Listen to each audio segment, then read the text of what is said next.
വർഗീയത എന്ന് പറഞ്ഞാൽ എന്താണ്? മറ്റൊരു വിഭാഗത്തോട് വെറുപ്പുണ്ടാക്കുന്നത്. അത്രയും അറിഞ്ഞാൽ മതിയല്ലോ നമുക്ക്.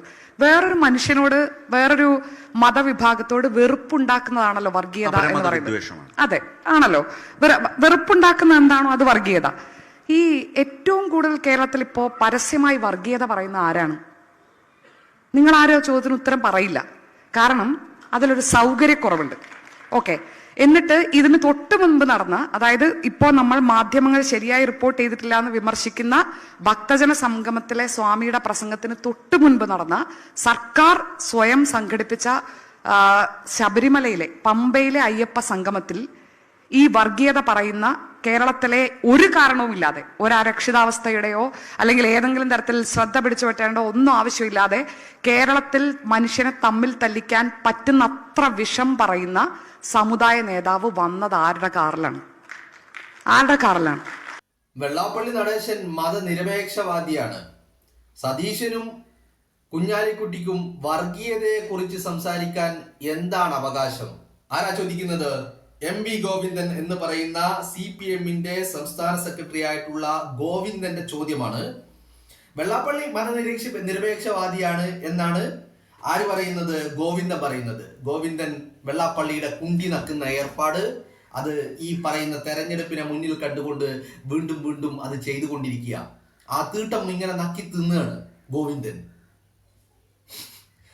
നിങ്ങൾ കേട്ടത് ഷാനിയുടെ വാക്കുകളാണ്. ഒരു മുതിർന്ന മാധ്യമ പ്രവർത്തക. ആ മാധ്യമ പ്രവർത്തക എന്താണ് വർഗീയത എന്നും അപരമത വിദ്വേഷം പ്രചരിപ്പിക്കുന്ന ആൾ ആരാണെന്നും വളരെ വ്യക്തമായി പറയുന്ന, ഈ പറയുന്ന കേരളത്തിന്റെ പൊതുസമൂഹത്തിന് നല്ല ബോധ്യമുള്ള, കേരളത്തിന്റെ പൊതുസമൂഹം വർഗീയവാദിയാണ് എന്ന് വിളിക്കുന്ന വെള്ളാപ്പള്ളി നടേശനെ വെള്ളപൂശി കൊണ്ടു നടക്കാനുള്ള ശ്രമമാണ് ആര് നടത്തുന്നത്? ഈ പറയുന്ന MV ഗോവിന്ദൻ നടത്തുന്നത്. ഗോവിന്ദൻ വെള്ളാപ്പള്ളിയെ വെള്ളപൂശ് മാത്രമല്ല ചെയ്യുന്നത്, അതോടൊപ്പം തന്നെ ഇപ്പുറത്ത് എതിർചേരിയിൽ നിൽക്കുന്ന സതീശനെയും കുഞ്ഞാലിക്കുട്ടിയെയും ഒന്ന് അടിച്ച് മൂലക്കിരുത്തുവാനുള്ള ശ്രമവും ഗോവിന്ദന്റെ ഭാഗത്തു നിന്ന് ഉണ്ടാവുന്നുണ്ട്. ഗോവിന്ദൻ അതിന് ശ്രമങ്ങൾ നടത്തുന്നതിൽ നമുക്കതിൽ ഗോവിന്ദനെ തെറ്റു പറയാൻ കഴിയില്ല.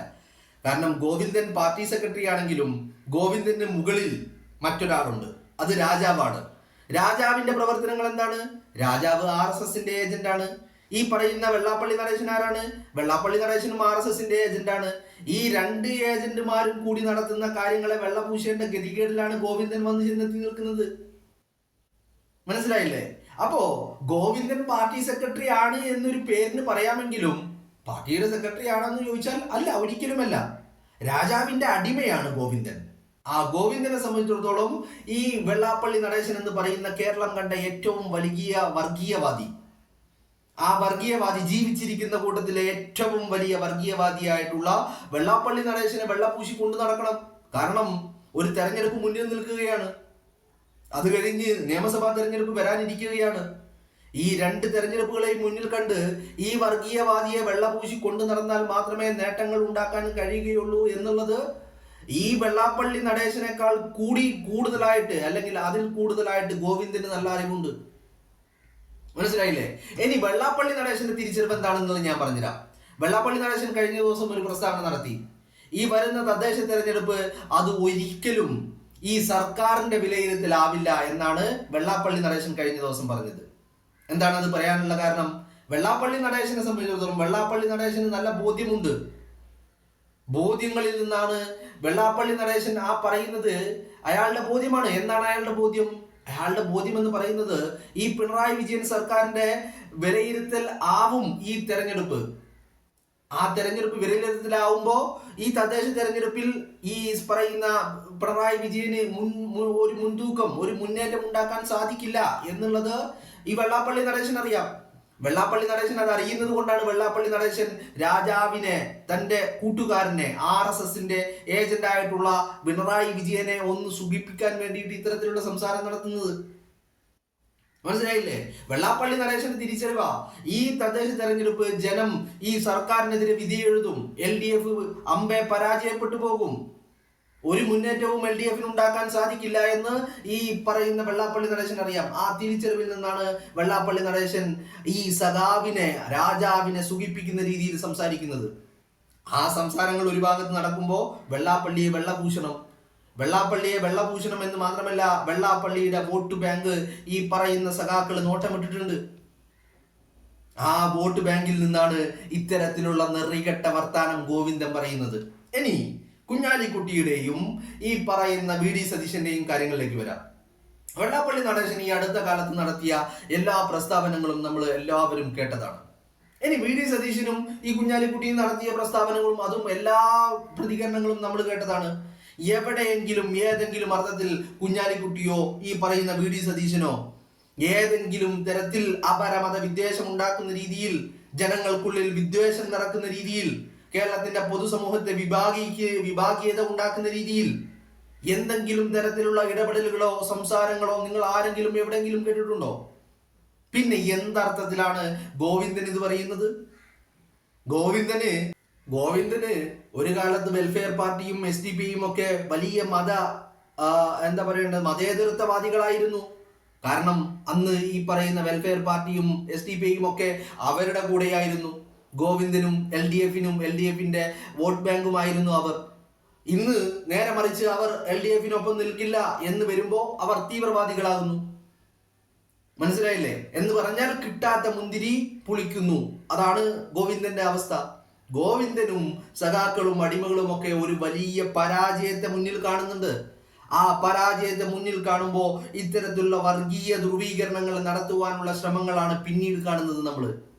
കാരണം ഈ വലിയ തരത്തിലുള്ള പരാജയം മുന്നിൽ കാണുമ്പോൾ വർഗീയ വേർതിരിവുകൾ ഉണ്ടാക്കി, ഈ മതവിദ്വേഷം ഉണ്ടാക്കിക്കൊണ്ട് ഒരു നേട്ടം കൊയ്യുവാനുള്ള, കലക്കവെള്ളത്തിൽ മീൻ പിടിക്കുവാനുള്ള ശ്രമമാണ് ഗോവിന്ദനും സഖാക്കളും നടത്തുന്നത്. അല്ലെങ്കിൽ നിങ്ങളൊന്ന് ആലോചിച്ച് നോക്കൂ, വെള്ളാപ്പള്ളി നടേശൻ എന്ന് പറഞ്ഞാൽ ആരാണ്? വെള്ളാപ്പള്ളി നടേശൻ BDJS എന്ന് പറയുന്ന ഒരു രാഷ്ട്രീയ പാർട്ടി. ഇപ്പോ ഗോവിന്ദൻ ഇന്നലെ ഇങ്ങനെ ന്യായീകരിച്ച് മെഴുകുന്നത് പല ചാനലുകളിലും കാണാൻ കഴിയുന്നുണ്ട്. SNDP എന്ന് പറയുന്നത് ഒരു രാഷ്ട്രീയ പാർട്ടിയല്ല എന്ന്. SNDPക്കാരനായ SNDPയുടെ നേതാവായിട്ടുള്ള വെള്ളാപ്പള്ളി നടേശൻ ഉണ്ടാക്കിയ ഒരു രാഷ്ട്രീയ പാർട്ടിയുണ്ട്. ആ രാഷ്ട്രീയ പാർട്ടിയെ ഈ പറയുന്ന വെള്ളാപ്പള്ളി നടേശൻ ഏത് തൊഴുത്തിലാണ് കൊണ്ടുപോയി കെട്ടിയിരിക്കുന്നത്? സംഘ് പരിവാറിന്റെ ഘടകകക്ഷിയാക്കി നിർത്തിയിരിക്കുന്ന ഈ പറയുന്ന BDJS എന്ന് പറയുന്ന ഒരു രാഷ്ട്രീയ പാർട്ടിയുണ്ട്. വെള്ളാപ്പള്ളി നടേശൻ തന്റെ പാർട്ടിയെ സംഘ് പരിവാർ പാളയത്തിൽ നിർത്തുകയും അതോടൊപ്പം സഖാവിന്റെയും അടിമകളുടെയും രാജാവിന്റെയും ഇഷ്ടപാത്രമായി ഒറ്റുകാരനായിക്കൊണ്ട്, ഇടനിലക്കാരനായിക്കൊണ്ട് RSSനും ഈ സഖാക്കൾക്കും ഇടയിലുള്ള പൊളിറ്റിക്കൽ നെക്സസ്, അൺഹോളി നെക്സസ്, ഈ അന്തർധാരയെ സജീവമാക്കുന്ന ഇടനിലക്കാരനായിക്കൊണ്ട് യഥാസമയം പ്രവർത്തിച്ചു കൊണ്ടിരിക്കുന്നു. വർഗീയ വിഷങ്ങൾ തുപ്പിക്കൊണ്ടിരിക്കുന്നു, വിദ്വേഷം തുപ്പിക്കൊണ്ടിരിക്കുന്നു, വിഷം ചീറ്റിക്കൊണ്ടിരിക്കുന്നു. അത്തരത്തിലൊരു വ്യക്തിയാണ് മതനിരപേക്ഷവാദി എന്ന് പറയുന്നത്. ഈ ഗോവിന്ദൻ മനസ്സിലാക്കേണ്ട ഒരു കാര്യമുണ്ട്. ഗോവിന്ദ, നിന്റെയൊന്നും തന്തയല്ല ഞങ്ങളുടെ തന്ത. ഞങ്ങളുടെ ആരുടെയും ഹോൾസെയിൽ തന്തമാരായിട്ട് ഗോവിന്ദനെ ആരും നിയോഗിച്ചിട്ടുമില്ല. അതുകൊണ്ട് ഗോവിന്ദൻ പറയുന്നതൊക്കെ വെള്ളം തൊടാതെ വിഴുങ്ങാൻ ഞങ്ങൾ ആരും അടിമകളല്ല നിങ്ങളുടെ ആരുടെയും. ബോധ്യങ്ങളിൽ നിന്നാണ് സംസാരിക്കുന്നത്, ബോധ്യങ്ങളിൽ നിന്നാണ് പ്രവർത്തിക്കുന്നത്, നിലപാടുകളും ബോധ്യങ്ങളിൽ നിന്നാണ്. നിങ്ങളെപ്പോലെ അപ്പം കണ്ടവനെ അപ്പ എന്ന് വിളിക്കുന്ന ഏർപ്പാട് ഞങ്ങൾക്കാർക്കുമില്ല. അങ്ങനെ ഗോവിന്ദൻ തെറ്റിദ്ധരിക്കുകയും വേണ്ട. ഗോവിന്ദൻ പറയുന്നതൊക്കെ വെള്ളം തൊടാതെ വിഴുങ്ങാൻ കേരളത്തിന്റെ പൊതുസമൂഹം വിഡ്ഢികളാണെന്ന് ഗോവിന്ദൻ കരുതേണ്ട കാര്യമില്ല. ഗോവിന്ദന് പല ലക്ഷ്യങ്ങളും ഉണ്ടാകും. അപ്പം കാണുന്നവനെ അപ്പ എന്ന് വിളിക്കുന്ന തീരുമാനങ്ങൾ ഉണ്ടാവും. ഗോവിന്ദൻ ഇന്ന് മതനിരപേക്ഷവാദിയാണെന്ന് പറയും, നാളെ ചിലപ്പോ വെള്ളാപ്പള്ളി നടേശനെ വർഗീയവാദി എന്ന് വിളിച്ചേക്കാം. അതുകൊണ്ട് ഗോവിന്ദന്റെ നിലപാടിന് കൈയടിക്കാൻ, അത് വെള്ളം തൊടാതെ വിഴുങ്ങാൻ ഞങ്ങളെ കിട്ടില്ല ഗോവിന്ദ. അതിന് അടിമകൾ ഉണ്ടാകുമായിരിക്കാം. ആ അടിമകൾ നിങ്ങൾക്ക് വേണ്ടി വിടുപണി ചെയ്യുമായിരിക്കാം. അത് ഞങ്ങളെ ബാധിക്കുന്ന വിഷയമേ അല്ല. പക്ഷേ എന്ന് കരുതിയിട്ട് ഞങ്ങളുടെ തലച്ചോറിലേക്ക് കുത്തി നിറക്കാമെന്ന് ഗോവിന്ദൻ കരുതുന്നുണ്ടെങ്കിൽ അത് വേണ്ട ഗോവിന്ദ. ആ ഏർപ്പാട് അടിമകളുടെ തലച്ചോറിലേക്ക് നടത്തിയാൽ മതി. ഞങ്ങളുടെ തലച്ചോറിലേക്ക് ഇത്തരത്തിലുള്ള വിദ്വേഷങ്ങൾ കുത്തി നിറക്കുന്ന ആളുകൾക്ക് വേണ്ടിയുള്ള വാദങ്ങൾ കുത്തി നിറക്കേണ്ട ഗോവിന്ദ. ഗോവിന്ദന് ലക്ഷ്യങ്ങൾ ഉണ്ടാകേക്കാം. കാരണം ഗോവിന്ദന് വെള്ളാപ്പള്ളിയുടെ വോട്ട് വേണ്ടി വരും, SNDPയുടെ വോട്ട് വേണ്ടി വരും. ഭരണം നിലനിർത്തേണ്ട ആവശ്യവും ഗതികേടും ഗോവിന്ദൻ ഉണ്ടായേക്കാം. രാജാവിന് വേണ്ടി കുരക്കേണ്ട ഏർപ്പാട് ഗോവിന്ദന് ചെയ്യേണ്ടി വന്നേക്കാം. അതൊക്കെ ഗോവിന്ദൻ ചെയ്തോളൂ. അതിനൊക്കെയുള്ള സ്വാതന്ത്ര്യം ഗോവിന്ദനുണ്ട്. പക്ഷേ എന്ന് കരുതിയിട്ട് ഈ പറയുന്ന വെള്ളാപ്പള്ളി നടേശൻ അങ്ങ് പുണ്യാത്മാവും ബാക്കിയുള്ളവരെല്ലാം ഒരുമാതിരി ചെറ്റകളും എന്നുള്ള ഏർപ്പാട് അത് അടിമകളുടെ മുന്നിൽ എടുത്താൽ മതി.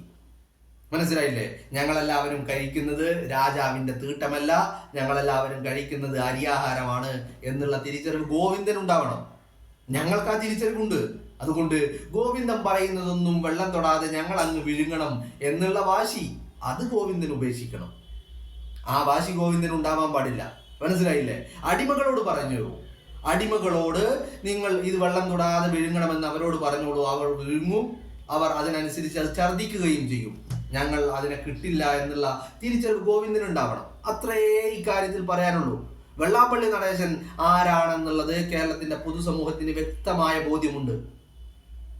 കേരളത്തിൽ ഇന്ന് മതവിദ്വേഷം പ്രചരിപ്പിക്കാൻ, ഈ പറയുന്ന വർഗീയതയുണ്ടാക്കാൻ, ഈ പറയുന്ന സാഹോദര്യാന്തരീക്ഷം തകർക്കാൻ വളരെ പണിപ്പെട്ട് പരിശ്രമിച്ചു കൊണ്ടിരിക്കുന്ന വ്യക്തി തന്നെയാണ് വെള്ളാപ്പള്ളി നടേശൻ. വാ തുറന്നാൽ വിഷം മാത്രം തുപ്പുന്ന, നെറികേടുകൾ മാത്രം കൈമുതലായിട്ടുള്ള ഒരു വ്യക്തി മാത്രമാണ് ഈ വെള്ളാപ്പള്ളി നടേശൻ. ആ വെള്ളാപ്പള്ളി നടേശനെ ഞങ്ങളുടെ മുന്നിൽ ഇങ്ങനെ വെള്ളം ഊശി കൊണ്ടുവന്ന് ഹാജരാക്കേണ്ട ഗതികേട്, അല്ലെങ്കിൽ അത് കാണുമ്പോൾ ഈ വെള്ളാപ്പള്ളി നടേശൻ വെളുത്തിരിക്കുന്നു എന്ന് ഞങ്ങൾ എല്ലാവരും തെറ്റിദ്ധരിക്കുമെന്നുള്ള കാര്യം അങ്ങനെ ഞങ്ങൾ കരുതും, വിശ്വസിക്കുമെന്നുള്ളത് നിങ്ങൾ ആരും വിശ്വസിക്കണ്ട.